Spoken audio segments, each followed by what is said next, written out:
ആശമാർക്ക് അനുവദിച്ച തുകയുമായി ബന്ധപ്പെട്ടുള്ള ആരോഗ്യ മന്ത്രാലയത്തിന്റെ വാർത്താക്കുറിപ്പിൽ മാധ്യമങ്ങൾക്കെതിരെ ആരോഗ്യമന്ത്രി. ഇന്നലെ പുറത്തുവന്നത് കേന്ദ്ര ആരോഗ്യ മന്ത്രാലയത്തിന്റെ വാർത്താക്കുറിപ്പല്ല, ഏതോ സോഷ്യൽ മീഡിയ സെൽ തയ്യാറാക്കിയതാണ് കുറിപ്പെന്നും വീണ ജോർജ് പറഞ്ഞു. KR സാജു വിവരങ്ങളുമായി. സാജു, എന്താണ് മന്ത്രി ഇക്കാര്യത്തിൽ പറയുന്നത്? നിഷാദ്, ഇന്നലെ ഡൽഹിയിൽ നിന്നാണ് കേന്ദ്ര ആരോഗ്യ മന്ത്രാലയത്തിന്റെ വിശദീകരണം എന്ന നിലയ്ക്ക് വാർത്തകൾ വന്നിരുന്നത്. ആ വാർത്തകൾ പ്രകാരം കേരളത്തിന് NHM ഫണ്ടിൽ നൽകാനുള്ള പണം നൽകി, അതിൽ കൂടുതൽ 129 കോടി രൂപ നൽകി എന്ന അവകാശവാദം ആയിരുന്നു അതിനകത്ത് ഉണ്ടായിരുന്നത്.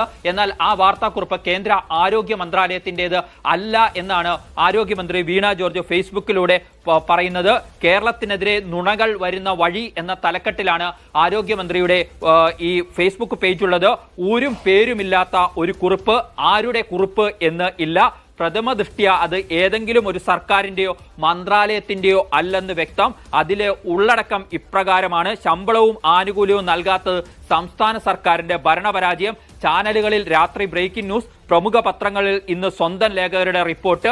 ആദ്യം വാർത്ത റിപ്പോർട്ട് ചെയ്ത മുതിർന്ന മാധ്യമ പ്രവർത്തകർ. ആർക്കും സംശയമില്ല, കേരളത്തിന്റെ വീഴ്ചയെന്ന് കേന്ദ്ര ആരോഗ്യ മന്ത്രാലയം എന്നിങ്ങനെയാണ് കൊടുക്കുന്നത്. എന്നാൽ ഇത് കേന്ദ്ര ആരോഗ്യ മന്ത്രാലയത്തിൻ്റെതാണെന്ന് മനസ്സിലാക്കാൻ മാധ്യമ പ്രവർത്തകരാകണമെന്നില്ല, അക്ഷര അഭ്യാസം മതിയാവും എന്നാണ് വീണ ജോർജ് കുറ്റപ്പെടുത്തിയിരിക്കുന്നത്. ഇവർ കൊടുത്തിരിക്കുന്ന വാർത്തയ്ക്ക് അടിസ്ഥാനമായ കുറിപ്പ് കേന്ദ്ര ആരോഗ്യ മന്ത്രാലയത്തിൻ്റെതല്ല എന്ന് സംസ്ഥാന ആരോഗ്യമന്ത്രി വീണ ജോർജ് തറപ്പിച്ചു പറയുന്നു. അപ്പോൾ പിന്നെ ആരുടേതെന്ന ചോദ്യവും ഫേസ്ബുക്കിൽ മന്ത്രി ഉന്നയിക്കുന്നുണ്ട്.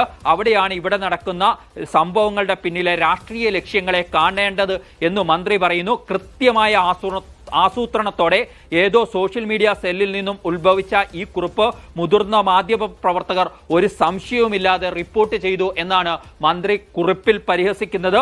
വാർത്തയുടെ ആധികാരികതയെ ചോദ്യം ചെയ്യൽ അനുവദനീയമല്ല കേട്ടോ.